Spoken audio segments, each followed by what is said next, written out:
Okay, good idea. They just go with the flow. It's the Hershey and Keegs Show. Welcome to Hershey and the Keegs Show, starring pitcher Mark Hirschman and his personal catcher, Mike Keegan. Every Tuesday night at 9 p.m. live from the Governor's Comedy Club radio studio. Thanks so much for listening. All right, ladies and gentlemen, it is Tuesday night. It's 9 p.m. You guys know what that means? No. That means it's the Hershey and the Keegs Show. It is our regularly scheduled night of hilarity and jovial fun. Yeah. So this is live radio in a perfect synopsis. I just this second, as we're sitting here, got a message from Danielle McCartan, who our guest is tonight, scheduled our guest. Hey, I didn't receive the Zoom invite, so we need to snap together an order really quickly and. We'll send it again. That's all. No big deal. But this is like live action radio going on. This is the things that happen in live. Yeah. So when Tony's doing that, you want to tell us anything? You went for dinner tonight before you got here? You went for dinner tonight. Yeah. I don't know if put it on Facebook. A good friend of mine, Charlie Blakeman, passed away last week. Yeah, I wanted to bring that up. One of my very good friends. And tonight, my friend Jay Dugan and Pete Siegel, the three of us, went out to Howard Beach. We went to Charlie's favorite pizzeria, New Park Pizza. Yeah. And we had a couple slices in honor of Charlie, in memory of Charlie, and told some Charlie stories. He was a unique guy, and we miss him.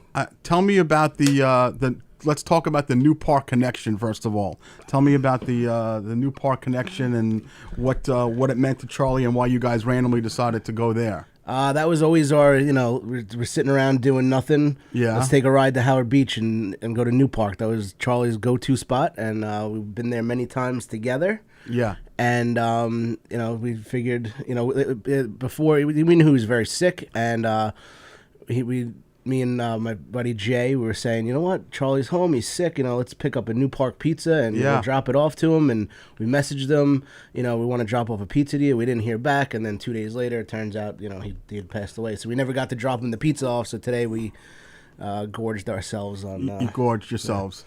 Yeah, so I think it's important to acknowledge that this is a good buddy of yours who we heard from Hugh Murray, who's a buddy of ours, and he's like, wait a second, what happened to Charlie Blakeman? So you kind of took your friendships from outside and brought him into the comedy world a little bit. Yep. So some people knew Blakeman. I remember I had met him. I know he was super tight with Richie Taxman. Is that correct? Richie Taxman they grew up together next door to each other. Friends. Yeah. Taxman wrote a really beautiful post about him, and you could tell that this one is hits hard for you guys. You guys, you Dugan and Taxman and Blakeman. Yeah, everybody liked him. He was a good time, man. We've been to Costa Rica together, Florida, Atlantic City. I saw those pictures, dude. Yeah. At first, when you posted, I'm like, wait, they went to Costa Rica to celebrate the passing of Charlie Blakeman? And then I'm like, wait, no, Charlie's in the pictures. So yeah, they wouldn't have done that. It'd be pretty tough for him to be there now. That didn't look like it was a long time ago, that trip. That was about, got to be about 13. Over 13. Aged well. We have aged well. Charlie, I know, we'll miss you. We love you. I know that, like I said, that you guys had an affinity for him, and it was part of your group for a long time, and you've talked about him over the years. He's watched the podcast. He's commented on it. All the time, yep. And did you guys? She's in. Okay. Danielle's here. All right. So with no further ado, I'm gonna run our first set of sponsorships really quick, and then we're gonna pull up our guest. First and foremost, we're gonna talk about the Hershey and Keegs sponsors. You ready, Tone, for that? Go ahead. All right. We got Sophia Jewelry at 134 Gardners Avenue right here in Levittown, specializing in diamonds and vintage jewelry. Go see Omid for all of your buying and selling of jewelry and mention Hershey and the Keegs for a free appraisal. Of course, we have our brand new sponsor, Platinum Chiropractic, and Dr. Kimberly O'Connor. They are fully dedicated to providing chiropractic solutions to address your unique needs, whether you're experiencing back pain, neck pain, headaches, muscle tightness, and tension. Call 516-935-3555 right downtown in Hicksville, Mike, if you need some chiropractic work. Okay? It's right here. Actually, right here, down the road. So this is a place for you to go for some of that neck pain, you tell me about that you have all the time, headaches, tension. I've got a pain, certainly got a pain in the neck. You do have that.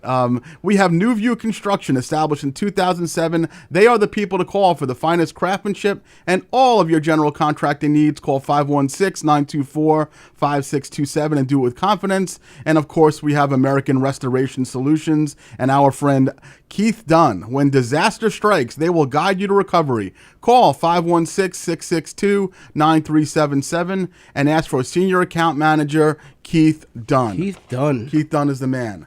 And he gets it done right. He does get it done. Yeah. That should be his motto. Should. With no further ado, we have a guest that we've been trying to get on for a few weeks, and she's been busy. We were busy.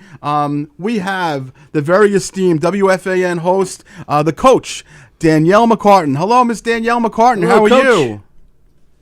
Hey, guys. How are you? How you doing, Coach? We're so happy to have this finally happen. We appreciate it. We know you have a daytime gig, so we won't keep you that long. Although, like I said to you, we've had guests who have said it's only going to be 20 minutes. The Kim Joneses and the Kenny Banyas of the world of Seinfeld, and they asked to stay longer. But we'll see at the 20-minute mark if you still want to jump ship. Okay?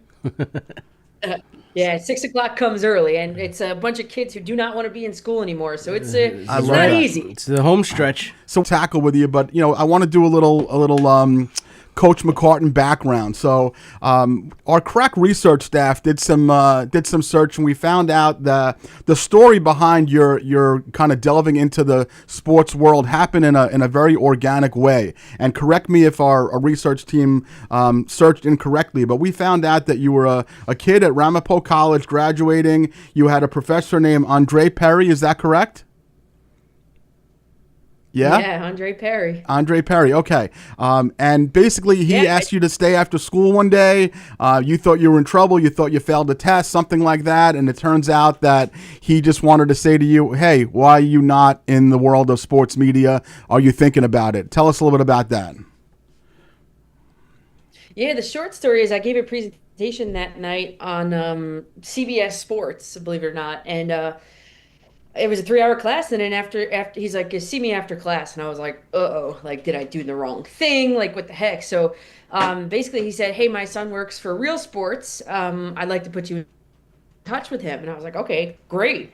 And he said, come back to my office hours next week, because the class was over. It was 9:15 on a Wednesday night, and he was like, come back to my office hours before class next week, and I'll we'll call him together. And I was like, all right, great. And then I went back, and he wasn't in his office. And then I still am kind of a shy person, so I never said anything in the class. And that was kind of it. And then that kind of planted the seed. And I was like, 4 years into teaching, I was like, you know what? Let me see if I could start to pursue this. And I found his son on Facebook, no longer with Real Sports, but he did inform me that his father passed away, unfortunately. So I did tell him, he was an older man, and I did tell him, well, he is why I'm doing this right now. So I was able to reconnect via Facebook with his son. So it wasn't really a lifelong dream per se. I mean, obviously you're a sports nut. You come from a sports family background. It just happened organically. And do you ever kind of sit back and think like, wow, like I get to work on WFAN, which is the number one sports radio station in the entire world, essentially. Mike and the Mad Dog, Boomer, so on and so forth. Do you ever like pinch yourself like, what am I doing here? How did this happen? I always loved sports, and I just always thought a career in it was just so unattainable. It was such a reach, and that's why I kind of never really pursued it. I was like, all right, I like sports, but I also like Italian, so I'm going to go teach Italian, which was my passion for a very long time. Things have changed in the field of education, which I won't get into, but I mean, this is it. You walk into the Yankee clubhouse with the credential of WFAN on your neck, and you're like, that was a total pinch. The first time I ever did that was like, I was just looking around. I didn't want to get in the way at all. Like, that was a pinch me moment. And the Mets too. It's just the Yankee one is just so much more, I don't know, the way it is. And you can't take pictures in it, whereas in the Mets one you can, so people know what it looks like. It was intimidating, no, exhilarating, I think is the right word, because I was like, all right, I used to get this feeling when I had some great lessons, and now I'm getting it doing this. So yeah, I mean, I can't believe, like, being recognized when people say like, oh, aren't you I'm like, yeah, like it's still weird, but I love it. and that means people are listening. And I'm on the radio, and people still know what I look like. So that's cool, I Right, guess. exactly. So, how does the combination of part-time radio personality and then teaching middle school Italian to coaching softball to, I believe, recently coaching flag football, like it's got to be just such a bizarre combination. Do your students know about it? What do they think about it? What do the teachers feel about it? Yeah, and doing Pix 11 on Sundays, it's a lot. I don't.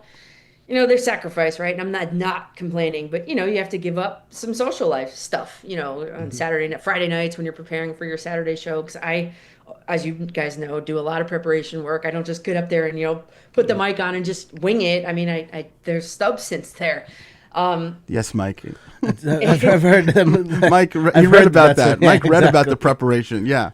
Yeah, I mean, and the kids only know because some kids should work for the CIA even in seventh grade. I mean, they Right. Google and find out stuff that you wouldn't believe. So then once one kid finds out, it kind of starts permeating. But even the kids on my flag football team, like we didn't ever really broach the topic. It was just kind of like a fact, and that Yeah. was it. Move on. So it's weird. It's just weird having to wear like different caps in different situations. Literally. Yeah. Some of the kids love it, but some don't care. Yeah, but I gotta say, it's got to be super cool for them. Oh my God, it has to be such a high for these kids. Tell us about, I don't know enough about the Pix 11 to ask you, so tell me a little bit about what the Pix 11 thing is. Well, last season, I was doing a little fill-in work on their program called Yankees Nation. I didn't pick it. It is what it's. There's no Mets Nation. It's Yankees Nation. And I was filling in there for a couple times, handful of times, and then this year kind of worked out where they were like, "Hey, we're going to switch up the style of this. Would you like to be a part of it?" And I was like, yeah, definitely. So it's working out to be twice a month. And then they have Max Goodman. I'm sure you know who he is. Yep. Max Goodman, great guy. He does the other couple weeks. So the two of us seem to be splitting it. It seems to be working out. And I love it. TV, I love. I love doing TV. Yeah. But I love radio. But TV's cool. You definitely have the look for TV or radio, of course. I didn't realize that you were on PIX. We happen to be. I'm good buddies with Mark Malusis. We've had him on the show. We've had Nelly Figueroa on the show. So it looks like PIX is taking their game seriously nowadays. Yeah, I mean, really. I mean, they really built out the sports department too. They have, I think, 1, 2, 3, and Mark. It's four full-time sports people there. So. Yeah, they're taking it seriously, and it's a good thing. So it's funny, and again, you're definitely the youngest in this foursome here. Me and Tony are in our 50s or so. Mikey's just about 40. You're probably a few years younger than that. But I and at this as well. One of the first people that I loved in sports journalism was an old PIX Channel 11 sports host named Jerry Gerard. I don't even know if you even know who that is, but Jerry Gerard was a legend in the 70s and 80s. Funny guy who would talk about horse racing and he talked about anything. And so I think you're filling in with the tradition of a really rich tradition of WPIX sports. Have you ever heard of Jerry Gerard, by the way? I froze her in time. She's shocked. There she is. Did you hear? Do you know who Jerry Gerard is? No. Yeah, I want you to do a little homework afterwards, and you can ask Moose or Nelly, some of the older guys, because Jerry Gerard was an absolute legend, and I think you're following in his footsteps. And with that said, we know we have limited time with you.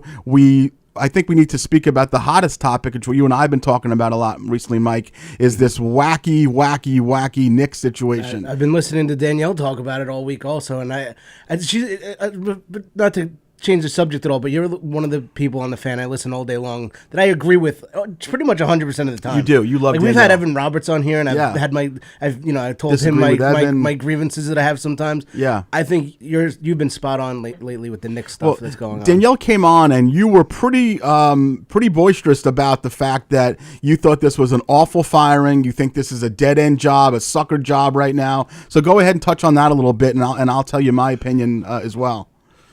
Yeah, I mean, look, how do you justify firing a guy that got you to the Eastern Conference Finals? I mean, people always say, like, oh, there's a cap to what Tom Thibodeau can achieve, but we haven't seen it with the Knicks. It's always been, every year, it's been incrementally better and better. He had no bench.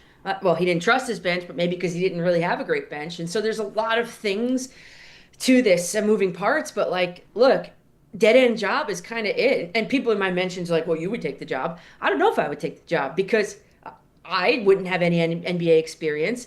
I know I have to get this team to the finals. That is they already told you that's what's going to happen. That's what needs to happen. Right. And so maybe I would never get a job ever again in the NBA. So I would be very cautious to take this job. People have excluded themselves from the conversation. Candidates. Jay Wright immediately said no. I don't want it. Yeah.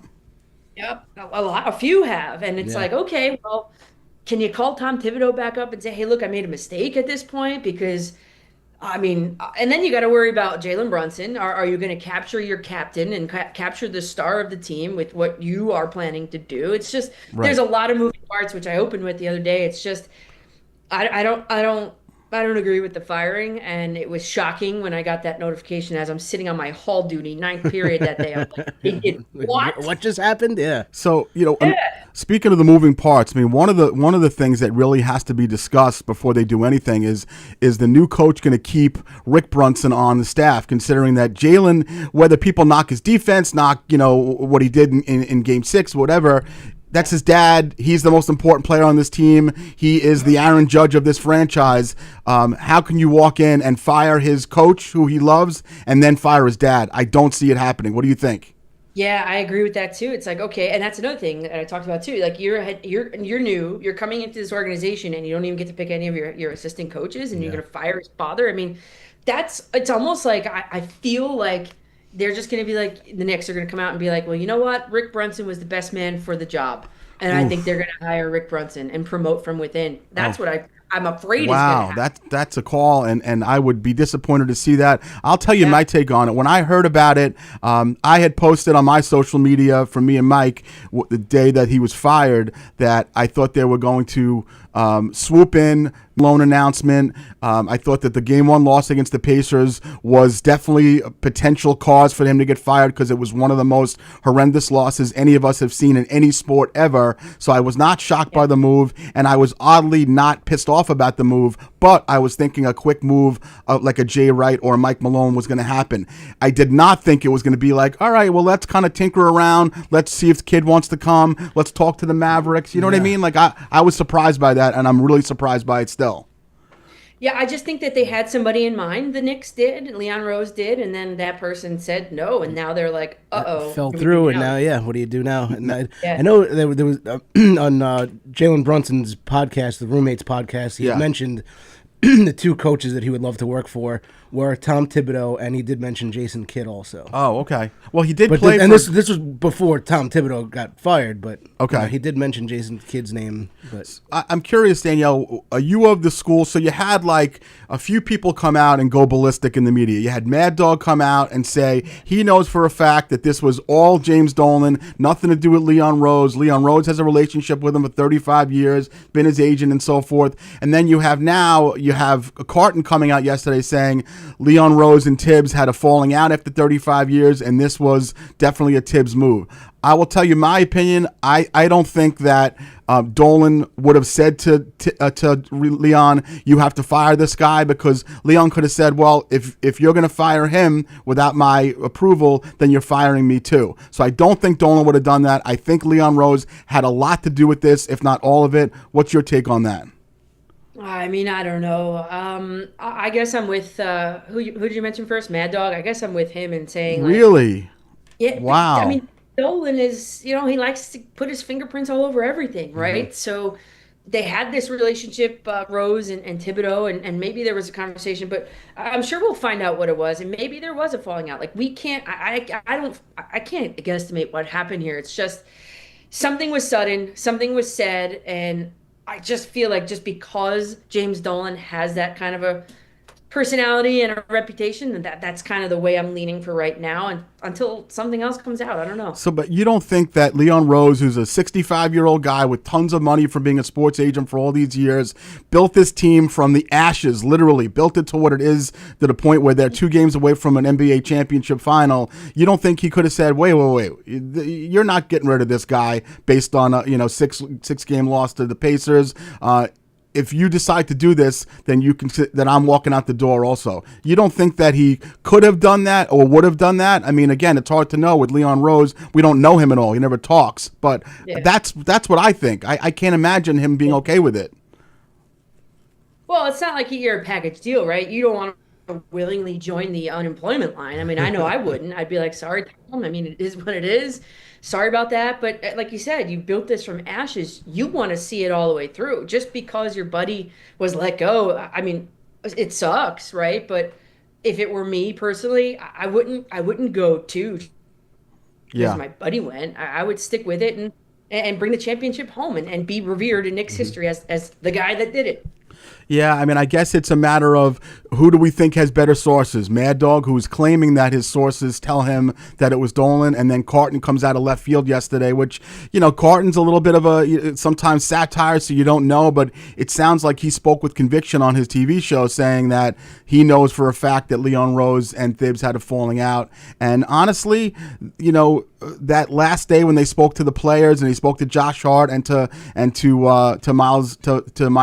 Mikal Bridges and they spoke to Brunson, I'm not so sure that there weren't some things that came out during those conversations that also made those guys think maybe it's time for a new voice. Yeah, I mean, you saw. I mean, a couple of the ones that night after they were eliminated were talking about things that had been going on all season. They didn't say exactly what, but probably the minutes played was probably huge. The five of the Knicks starters were in the top 25 in minutes played per game. I mean, that's ridiculous.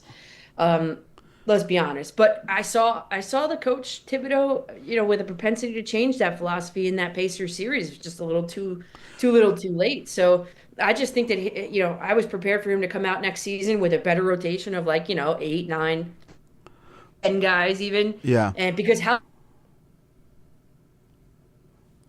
Siakam, they number 42 on the list. Yeah. I mean, that's what makes them so fresh and good this late into the season. So Mike Malone,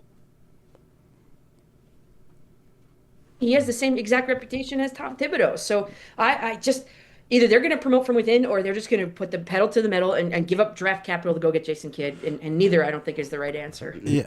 I mean, I don't really understand the concept of Jason Kidd walking away from a situation where he's going to be drafting probably the best draft pick since LeBron James and a healthy Anthony Davis and Kyrie coming back, and a lot less pressure in Dallas. Well, I don't understand why he'd want to do that for a do or die spot here. It makes no sense to me. But again, we don't know what's going on with Nico Harrison in Dallas. So there's so many. Again, we keep on saying moving parts, but it's true. We all don't know exactly what's happening, behind the scenes. So I guess we'll find out in the coming days, right?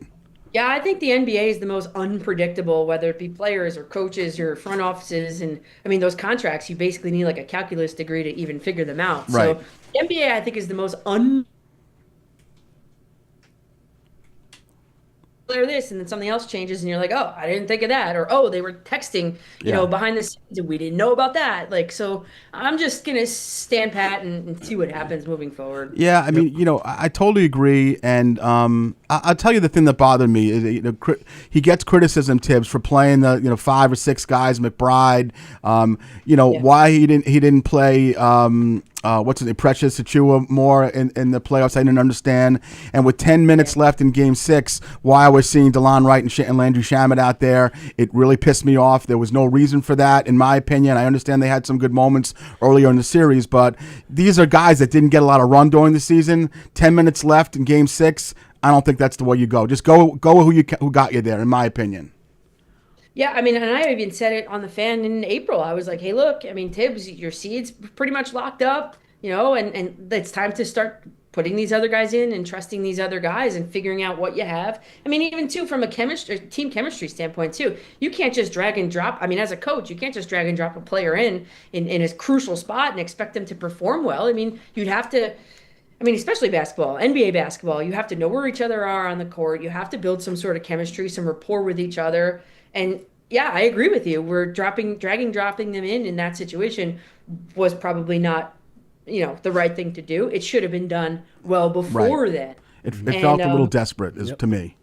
Yeah, it did. It definitely did. So I was just looking forward to that maybe in those exit meetings they have a conversation with him and they're like, hey, look, you got to start doing this. We're going to bring you players in, but you got to start playing them. And every coach needs to evolve. Every coach has an end of the year, end of the season evaluation. Even me at the high school level, I have an end of the season evaluation with my athletic director, and he's like, "All right, here's what you did well. Here's what you need to improve upon." I don't foresee that conversation going down with Leon Rose and Tom Thibodeau in a negative way. Here's what you did well. Here's what you need to improve upon. You have to distribute the minutes better. So I don't know.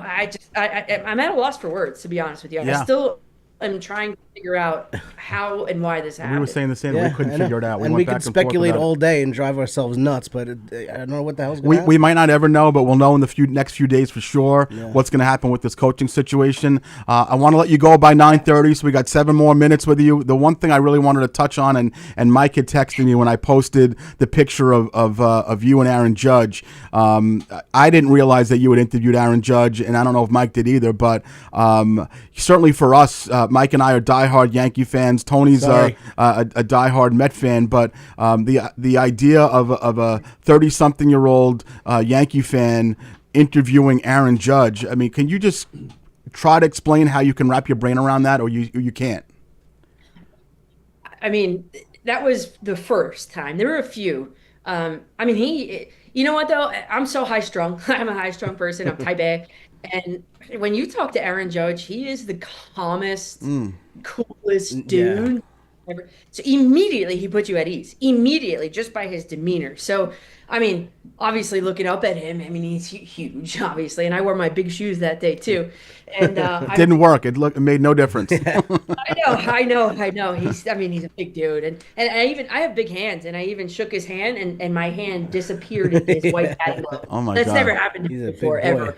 He's a big guy. I think he hit a 900-foot home run tonight, too. Did you see that shot he hit tonight? Moonshot, yeah. He's a freak. Yeah. I mean, he's a gentle giant. He puts you at ease immediately. He's actually, not one of the most difficult guys I've ever interviewed, probably one of the easiest. And, there was one day I was in there all flustered, and I was like, couldn't find parking. It was a whole thing. And then I went in there, and he was standing at his locker, and I was like, oh, my God. So I walked over to him. I was like, look, I don't have anything ready. I just walked in. I couldn't find anywhere to park. Blah, blah, blah. I'm going on. He's like, oh, all right. Yeah. That's very similar to what Kim Jones was saying about when she interviewed Derek Jeter for the first time. That's right. And I see so many similarities with Judge and Jeter. Absolutely. Personality-wise, I think that's accurate. The one thing that I have a concern about with Judge, and I hate to rain on the parade because we're watching one of the best regular season players any of us have ever seen in our lifetime, regardless of me and Tony being older or Mikey. He is a freak of nature. What I am concerned about as he is on the verge of turning 34 years old, there's no two ways about it. In the history of sports, when we think about our favorite players, we put in our minds, we put a different category for the Derek Jeters and the Paul O'Neills and the Bernie Williams and any player who's ever won any championship in our town, the Messiers and the Leaches, they are in a different place than the Patrick Ewings or the Charles Barkleys or the Dan Marinos. Henrik Lundqvist. Yeah, exactly. So I think about it. It gives me agita because I want the Yankees to win so badly. I mean, I was at Game 6 of the 2009 World Series. I've been watching this team since 1977. I'm a Yankee freak, tattooed up. I mean, I live for the Yankees. But as the years go on, and eventually Aaron Judge is not going to be Aaron Judge anymore. What do you think his legacy is going to be if this goes another 4 or 5 years and the Yankees don't win a championship? What do you feel about that? Man, I mean, it still doesn't take away from the fact that he has all these records. I mean, even on TV now, you see Ruth and Gehrig and Mantle and Judge, and it's like, wow, I didn't get to see any of these other guys play, but I'm watching Aaron Judge, and I'm in the clubhouse with him, and I just can't believe what he's doing. So as far as his legacy, I mean, obviously the World Series ring is going to cement it. But, I mean, you look at even Henrik Lundqvist. I mean, he was one of the best goaltenders the Rangers ever had. He didn't win the Cup. I think his legacy is still one of the best goaltenders the Rangers ever had, So I think they're close, though. I don't have agita just yet. Because, look, even when he's moved out of the outfield, he's going to play first base. He played there, I think it was in high school or in college. He played first base. Yeah, he can do it. He could do it, and then he's going to become a DH. So he's got a lot more time on his clock than I think I mean, it has to get done. I mean, look, even next year.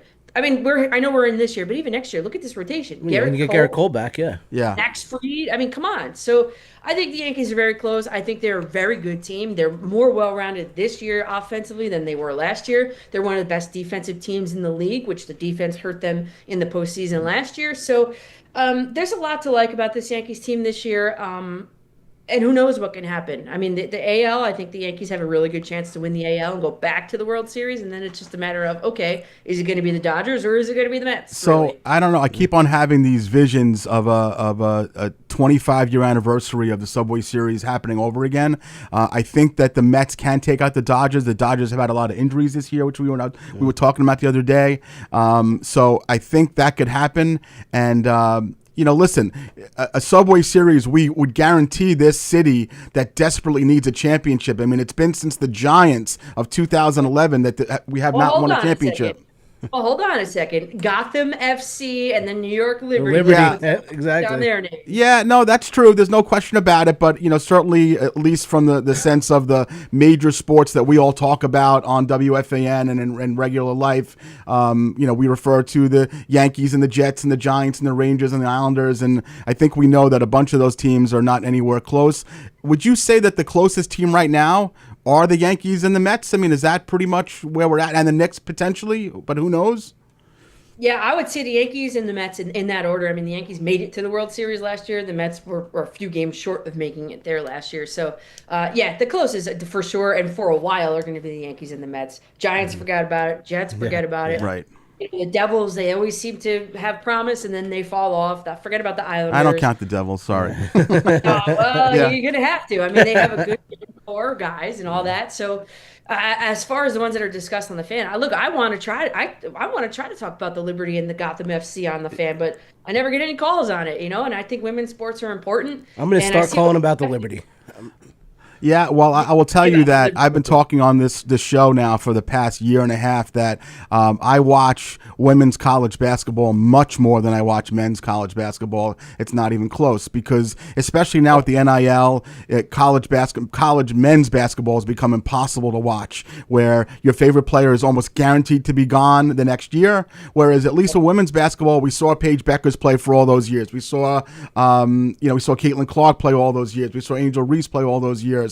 The bottom line is you can root for a team when your players are there, and it's not just always so easy to root for a uniform. You want to be able to root for your players. So there's no question about it. I watch WNBA all the time. I would be happy to call you and talk about it. The bottom line is you're not going to get a lot of calls until I don't really know what it is. I mean, what is it going to take? We just won a championship here in New York. So what's it going to take? I don't know, and they're undefeated, so I don't know. Yeah. Yeah, no question about it. I think it's building though. Get a couple more Caitlin Clarks in the league. Yeah, no question about it. And I think that the disagreements or whatever you want to call it between Caitlin Clark and Angel Reese, and you have a personality like Paige Beckers, and you have Chelsea Plum, and you have so the bottom line is there's way more conversation now than there has absolutely. I mean, there's no question about it, and it's a great game. I love watching it, and you know what? Maybe we should devote something on this show a little bit more consistently, and we'll have Coach McCartan on to talk about. You've inspired us. You're inspired us, Coach. Well, Coach, I'm a man of my word, and so is Michael. We can go on for a long time, but you have a 6 o'clock in the morning wake-up call, so we're not going to keep you. I promised you we wouldn't, but I know you feel it. You're feeling like you enjoyed this, and you want to stay longer, but you need to get some Betty Bye. Yeah, I definitely do. I was outside all day today. I got a little color today. You look terrific. Yeah, absolutely. Planting and stuff. So once the summer hits, I'll be with you guys the full hour. I promise you that. But yeah, you got it. For now, 6 o'clock comes early, and I got a dog downstairs, and gotta take him out. Go ahead, Coach. Gotta get to bed. Thank you so much. We appreciate you. You're no question an inspiration. We love listening to you. You saw me post on Facebook today, and you saw the many people chime in. We love the coach. We love the coach, and that's really true. So I hope that you feel that you deserve it. You're wonderful at what you do, and we wish you only good things going forward. And we'll hopefully talk to you again down the road. Thank you, and we get to hear you Sunday. You'll be on the fan, I believe. Actually, I got an extra shift so it's Friday night. They gave me today, and so Friday night and Sunday, both after the Yankees. All right, we'll hear you. Listen to you on Friday. You might hear Hersh from Valley Stream giving you a buzz like you've had in the past. So I'll probably talk to you this weekend. Okay, Coach? All right, you got it. All right, take care. Have a good night. All right, bye, guys. Thanks so much. Bye now. Bye. That was Excellent. like flew fast because Yeah, she it was went by like, super quick. She's great. so smart, knowledgeable, glib, personable. All right, Tone, we're gonna hit our next set of sponsors, and then we're gonna tackle a whole bunch of stuff. We have a bunch of stuff to tackle. A bunch of stuff to tackle. I don't know what a lot of tackling to do. You also have one thing I want to cue that Michael sent me. I sent you that picture today. Yeah. Okay, good. All right, so our second set of sponsors for the Herschy and Keegs show. We are so proud to sponsor Sunray Services, our dear friend Eric Haft. Now is the best time to convert to hybrid heating and cooling. Call them today at 631-231-5533 or visit them online at www.sunrayservices.com. Of course, our dear friends at Triple M Professional Paint. What's the word again, Mike? Painting. Right, that's correct. Triple M Professional Painting and Construction, 516-395-6390. Family owned and operated for over 35 years. Call for your free estimate today and ask for James. And then, of course, we have the fine folks at Dimitri's Valet Cleaners on Wantagh Avenue in Levittown. They have been in the dry cleaning business since 1965. They take your garment care seriously. Quality is their policy. Mention Herschy and the Keegs for 15% off of your purchase. If you're going to go spend $100 on dry cleaning, now it's $85. There okay? you go. Perfect. And I'm not a mathematician, but I was able to that figure worked that out. Yeah, that worked. Thank you. I appreciate it. We have a calculator over there. Thank you. We have you people are very good with numbers. They are. They're very smart. We have our dear friends over at Demolition Specialist, 1-855-RIP-OUTS. The number you call for demolition, dumpsters, and fence rental. Family owned and operated for over 30 years. They are a fully licensed demolition contractor. Little shout out to my boy Scott Advapsky, owner and operator of Demolition Specialist. I put a call into him a couple of days ago, said I got a couple of old basketball hoops of Max's in the backyard. Can we please have these removed? I don't even think it was an hour before they were out of my backyard. Really? Yeah. They don't joke around, this company. They're not messing around. They don't mess around. And last but not least, of course, New York State licensed real estate person Diane Keegan. You know her? I met her. A couple of times. Yeah, you did. From All Island Estates Realty Corporation. You can call Diane directly at 516-458-1864 or email her at diane@allislandestates.com. If you're looking to rent, buy, sell, foster. Very good. Foster, adopt, make Diane your first call. Yeah. She adopted you, and look how this turned out. Look how that worked out. Very good. We are appreciative, as always, of all of our sponsors. Please support them. Go shopping at their places. Knock your fence down. Have them put up another Let one. them destroy your fences. Anything, whatever it is. But we are appreciative. And so, again, thank you to Coach Danielle McCartan. That was terrific. We're going to have her back on, and we're going to talk more sports next time she was on. But we have some things to talk about. We sure do. How are you? Yeah, so it's interesting. Like last week was a different type of show, the Herschy and the Keegs show. We had your beloved. Oh, we had that mean woman on last week. Yeah, so it's interesting. We're not going to dive too deep in this just because we don't want it to flare any tensions up or anything like that. But I will say that the majority of the correspondence that I received was very like. Wow, like very abrasive lady. Is Mike okay? Was the kind of thing. Was Mike Blink okay? twice if you're being held against your will. Yeah. So what I try to explain to people is that Mike is fine. I am fine. Mike is not being held in any relationship against his will. Yeah. He loves Carla. He loves her baby girl very much. And but people seem genuinely concerned. Like thank you very much for your outpouring of concern. Yeah. So I just wanted to make sure that we had mentioned that, and I said, listen, that might have been a little bit of she may not always be that. She's all shtick. She's trying to get a little reaction. Yeah, I think she was terrific overall, though. Yeah. I mean, it definitely was a gripping show. When I say that she was terrific, there was not.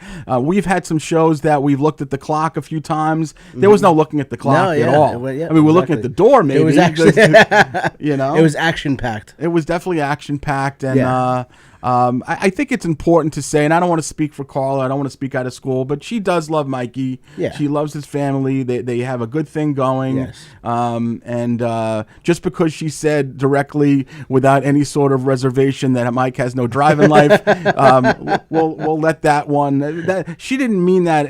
She meant comedy-wise because she thinks I should be on the road every single day doing comedy. So I think that came from a good place in the sense of... I know what she means, but I'm like I said last week, I'm like, I have a job. job. I got family. I you know, when I was 18, I could go on the road and live in my car and live in a shack. A shack with 5 other comedians, but that ship has sailed. Sometimes the delivery, the package gets roughed up a little bit. You know what I mean? She's not a great communicator. I don't even know if that's the case. I just think that, okay, maybe, but I think that her intentions were pure there. Yes. And no, she's a nice lady, and I'm fine, everybody. Yeah, he's fine. Okay. Why do you keep on grabbing my leg with your foot?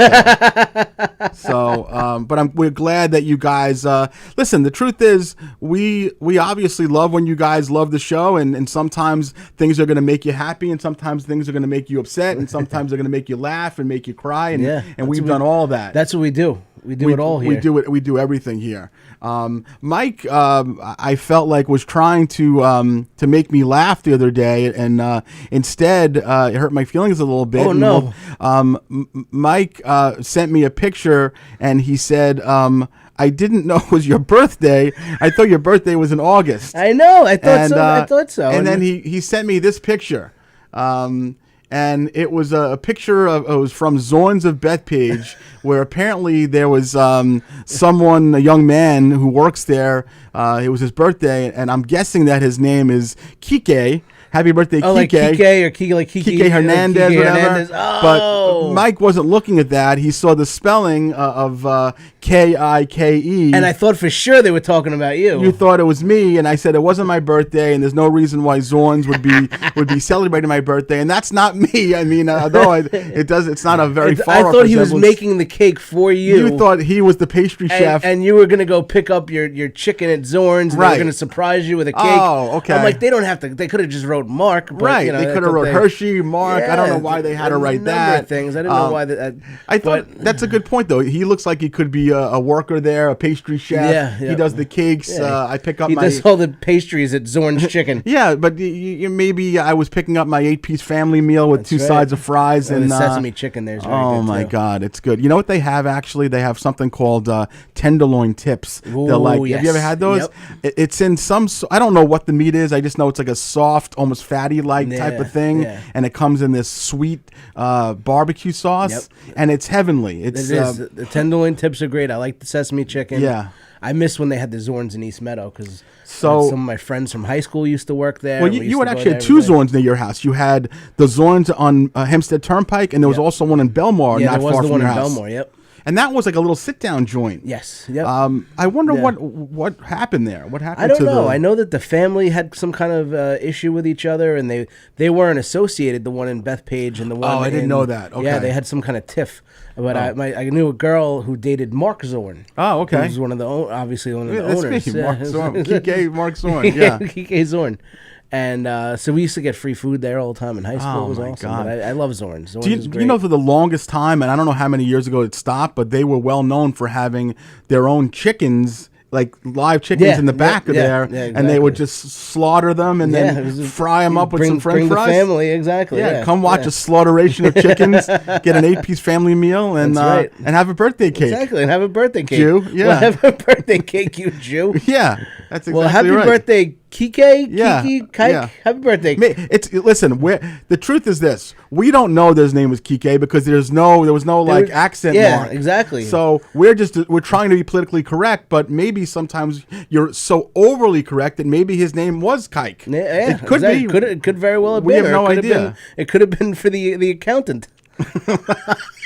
It could have been the accountant, the lawyer, anything the like that. Exactly. Right. Yeah. The guy who writes up their legal documents. Exactly. Could have been anything like that. Happy birthday. Happy birthday, buddy. Very good. Very nice. I want to, and Tony, you can come on the mic for this. Tony, Tony Walker, he's our producer. You know him? No, yeah, yeah. We do need to give a little shout out to one of our sponsors, an extra little shout out, because was it yesterday or 2 days ago that Tony Yesterday. It was yesterday. Come on the mic, Tony. No, don't do Sunday, that. That's gross. Tony, come on the mic. Not again, Tony. Tony posted, hey, I need a bat. I'll offer to pay $10 or $20 for a wooden bat. Anyone have one? And this is not to pat myself on the back at all, but I'm an answer man. And when people need something, I usually can somehow find it. And I posted it on my Facebook page, and within 10 minutes, I had 3 people offering up a bat to Tony.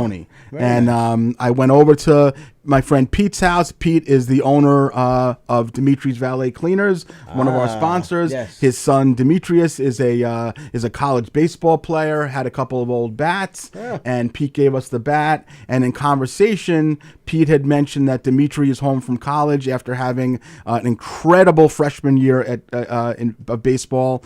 He's an incredible baseball player, and he looks like he wants to volunteer for Tony's special needs softball, basketball operation. So, Tony, I sent the text yesterday that on July 11th, you guys are doing your first basketball clinic of the summer at the Town of Oyster Bay Hicksville Complex. Correct. From 6:30 to 8:30. I made a notation on my own calendar that I plan on being there if I can. Oh, cool. And you might see Dimitri Zirawanis there as well. That would be great. And they not only supplied the bat, but he wouldn't take any money, and doesn't want the bat. It's right there. You want to tell us, has the bat been used yet or not yet for the why it was being used? Well, another bat was used. Okay. It was I'll take part that back with me. Okay. You can if you want. Don Sill, we're filming another movie. Yeah. He needed a bat for a scene, and so that's why I was looking for a bat. An old wooden bat would work out the best in this scene. So that's how did the scene go? Regardless of whose bat it was, did it go the way you wanted it to go? Yeah, it went very well. Very well. Excellent. Yeah. Very good. Have you been asked to do a cameo in this film at all? Yeah, no. Oh, well, if you guys need a cameo for me and Keegs at all, maybe, yeah. We didn't say. I could have sworn we. No, I don't believe so. Well, I'm no Jeff Posey. The answer better be no, because I wasn't asked. So even if it is yes, you better fucking say no. You guys have been. Your names have come up. All right. Look at that. I'm not. I'm not big on the acting thing, but I would be a little I would pop in and be a little. Get the bug every now and then. Yeah, a little something if you guys need a little favor here and there. Absolutely. So kudos to Pete for coming through.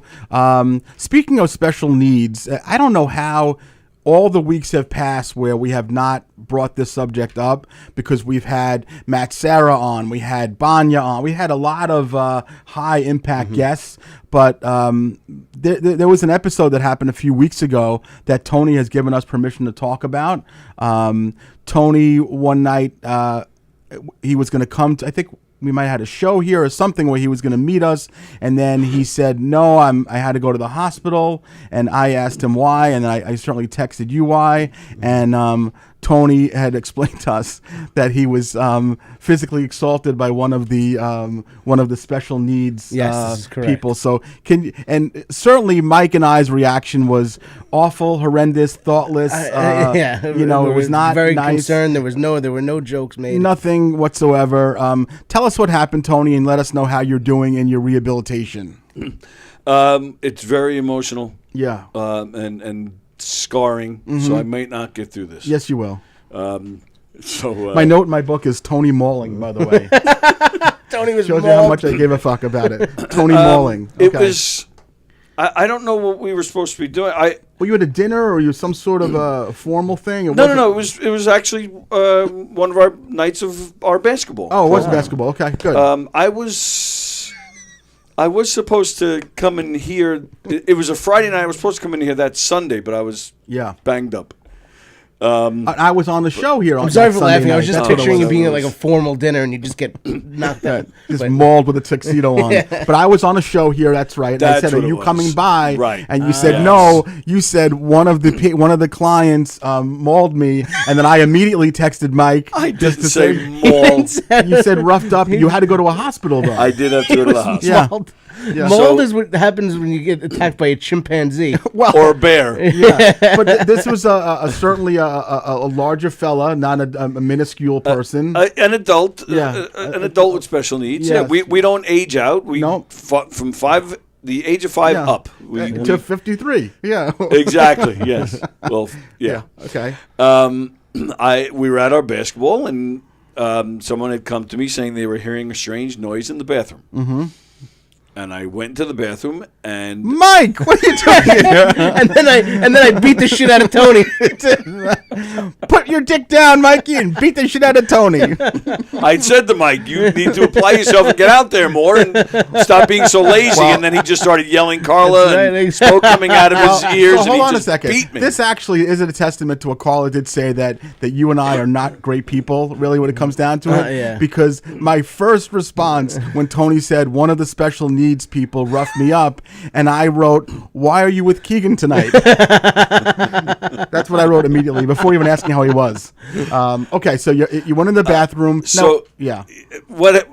Trying to make a long story short. No, keep on going. There was a participant in one of the stalls with his aide. Okay. He had AIDS? Yeah. Yes, HIV positive. He's not all the way there. Hopefully Keep on going. I don't know. He got tested. I He's don't fine. know what was happening. You guys are gonna have a field day with Yes, this. of course we will. We've been thinking about this forever. I think the kid, he was in his 20s. Yeah. I think he may have pissed or shit himself or something. Okay. The aide was changing this kid's Nothing clothes. that you haven't done. Yeah. Okay, Right. fair enough. But turns out this noise, and you can hear it from the gym, which is probably about 20 feet away from the bathroom. Yeah. Full gym, 50 participants, lots Right. of noise.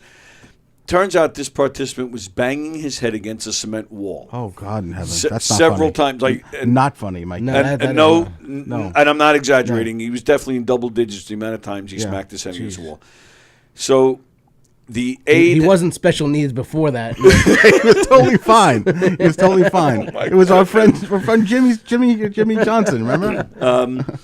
So I Johnson. said something to the aide. He said he had it under control. I left the bathroom, but now some other participants were going in to do their business, and I just felt I should go back in to make sure everybody's Why are you safe. on piss patrol though? At all? Because you're the head of the special needs organization. I'm the president of the Yeah. special needs program Okay. with the PAL. Nassau Gotcha. County. Understood. Nassau County PAL Special Needs, by the way, is the only special needs PAL in the whole country. It's just Really? Yeah, it's radio. That's It's true. I can't believe unbelievable. We've Yeah. talked about that before. We can talk about that another time, obviously, but that's disappointing to me, I guess. Yes, it's I don't know. surprising to say the least. Okay. So when I saw the participants going into the bathroom, I figured, let me go back in and make sure everybody's safe.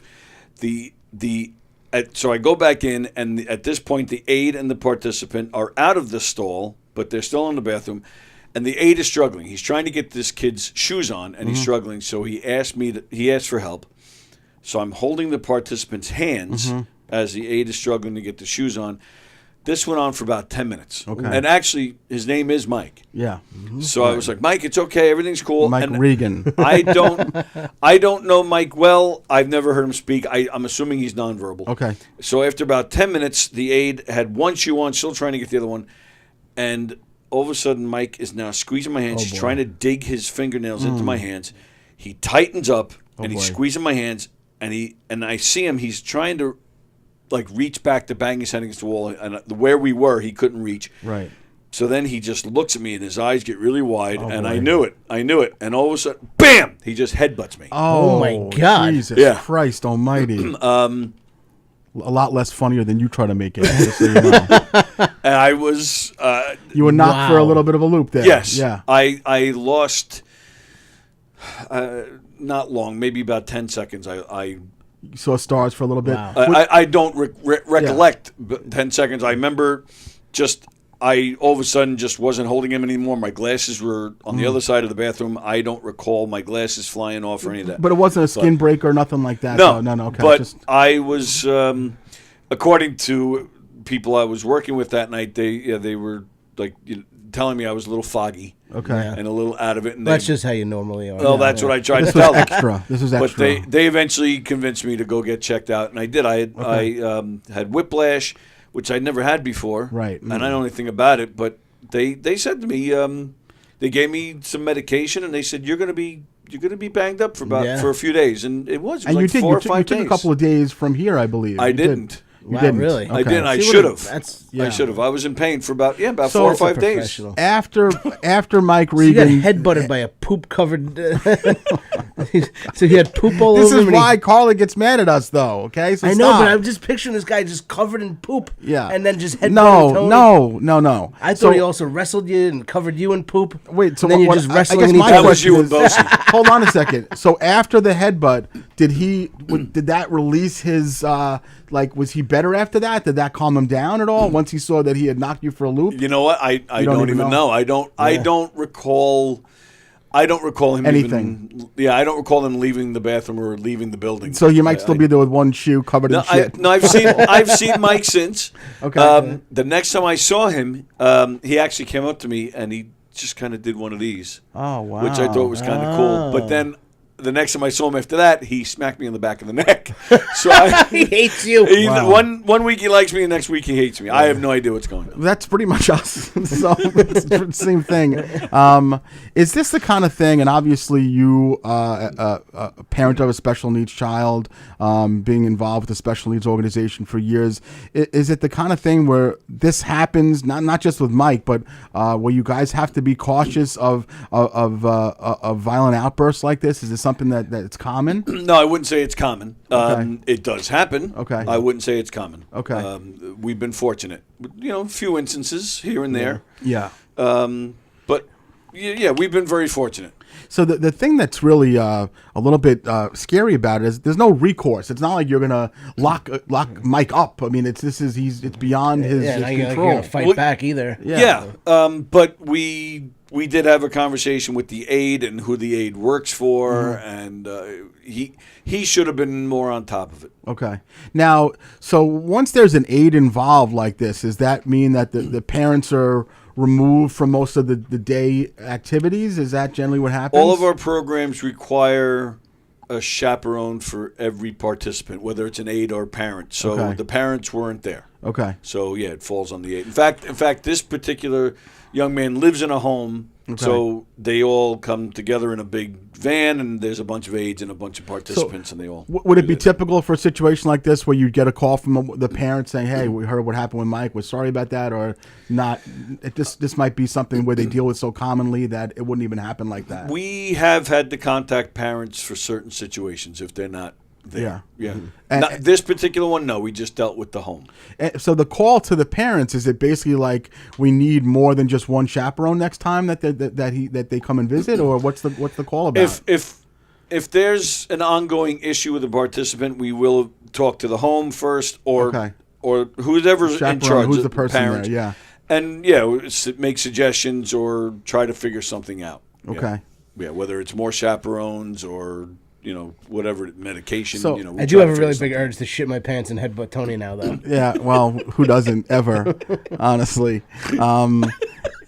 Thank God that we obviously joked for 5-6 hours, whatever it was, but thank God he's okay, because this could be a situation where, let's just say, after the shitting and the headbutt, that he started to he started to throw arms. You know what I mean? Like anything could have happened. So I think it's important to acknowledge that when someone like Tony takes on a responsibility like this, that it's not just having a fun softball game or a basketball game.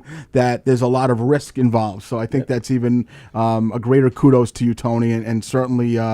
I've come a couple of times. I plan on coming again this summer, cool. And we appreciate what you do. At least I do. You're doing good stuff. Thank you, guys. Thank you. I got Max bought some good stuff from the garage sale. It was great. He was really happy about that. So, cool. But I plan on being there on the 11th. I know Mike does also for some basketball indoors at the basketball facility that Max usually trains we get to at. play? If I go? Well, you'll play. They'll be forcing you to play. They won't even be here he is. We've been waiting for you. You can be his aide. Yeah. You can be my aide. You can help me put my shoes on after I shit myself.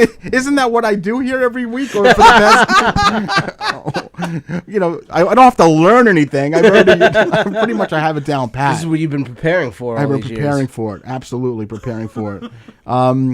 I wanted, before I forget, because we don't do this as much as we should, but on days that we have the show that there's good friends of ours' birthdays, I think we should make it a little bit of a thing.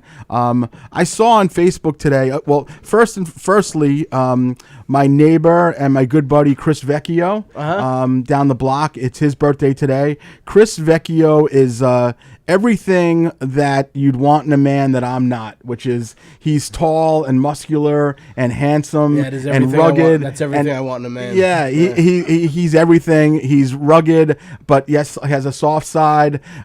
He can build, and he does something in the manly world of work where I think he drills holes or he puts wires up or something. Does he have that muscle right here? Oh, dude, that muscle! Dude, he is. That one that's his right muscles have muscles. Yeah. He's the perfect amount of tattoo and love, and his wife Laura is a great person. Yeah. They're good friends of mine, and it's Chris. He's a great dad to Haley and Danica. I want to wish my good buddy Chris Vecchio happy birthday because he deserves it. Vec. He's a good person, and someone who has made inference over the years as to why we haven't asked him on the show, and there's reasons for that where we have guests or whatever, and maybe he'll come on at one point. But Ronnie Schnell's birthday is today. Ronnie Schnell, happy birthday, Ronnie Big Ron. Schnell, or alias Shuggy Otis. Ronnie is a good-hearted man. Has been doing well over the past few years. I see that he posts that he's lost weight and so forth, and so Ronnie is his birthday today. Schnell's a good guy. We used to do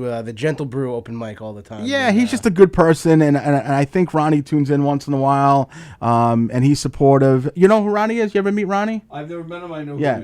he is. Ronnie is like to me along the lines of a good-hearted chap, like a Les Deegan. Yeah, you know what I mean. He's just a good guy. I saw Les Deegan last week. He came by my open mic. How'd that work out? Great. We had a great time. Yeah, it ended up working out well. We had Les Deegan stopped by. Did Les do a little sing and dance thing? He just did his jokes. He didn't sing. Okay, cool. We did have some good music stuff. Eric Heff came down and played the drums. Nice. Rob Bartlett came down. He played the harmonica. Yeah, did Rob do time or no? He didn't do any comedy time. He just wanted to play some music and. So you did comedy time? Did Richie sing and do comedy time? Richie did it all. Yeah, Richie took. It's got to be the Richie Burns show. I think Richie. Yeah, of course. Yeah, and.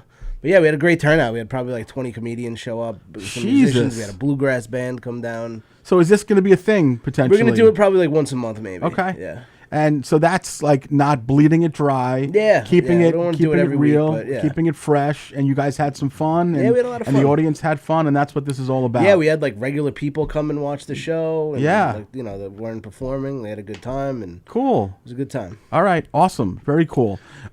Before you go. Yeah, please. Go ahead.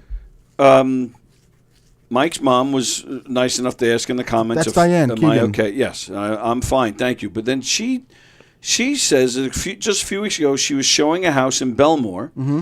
There was a special needs child in the house who punched her. Really? Nobody told me about this. Jesus. Wow. So Diane, are you okay? Holy crap! Yeah, I'm gonna go beat the hell out of this little. Wow. Yeah, she said the kid came over, gave her a high five, and then punched her. Really? The dad came running from another room to yell at him. He was clearly very embarrassed. As my mom had him in a headlock. Punching him back. Wow. Well, so Mikey's mom was mauled. Yeah, Tony was mauled. Yeah, there's a mauling epidemic going on now, apparently. Jesus. Well, thank God Diane, the beautiful Diane Keegan from All Island Estates Realty is okay. Yeah. Thank God Anthony Walker's okay. And thank God you're okay. Yeah, and I am okay, and you're okay. And we've rifled through this hour. I knew that was going to happen. We had a lot to go over today. Danielle McCartan was great. Mikey boy, tell us what you got coming up. Oh, we got some things. Thursday night will be at Simonelli's in Bethpage. That'll be a good one with a couple of friends. Saturday night I am gonna be.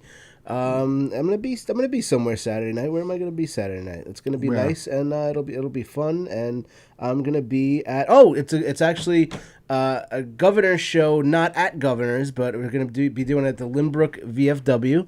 It's a fundraiser for the Lynbrook VFW. It'll be me and Richie Byrne, and it's a Governor's produced show. And it should be a lot of fun. Yeah. So before we get to Tony's Knock 'em Dead comedy show.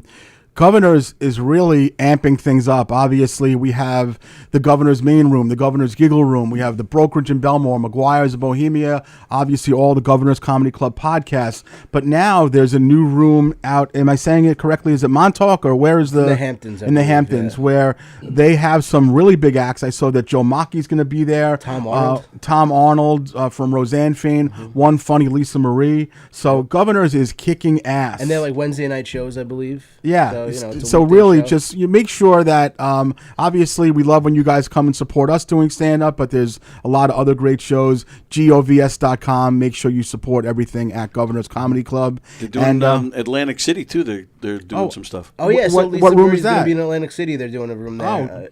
Oh. Some. Is that a casino hotel or I don't think so. I think it's like a catering hall or something. private room? So, yeah, Okay, private nice. room somewhere in Atlantic City. but- okay? Terrific. Or a theater maybe or a community. I don't know. That's fantastic. All right, before we go, Anthony, tell us what you got coming up, bud. The next public show with Knock 'em Dead Comedy is a murder mystery out east in Mount Sinai at Cafe Spiga.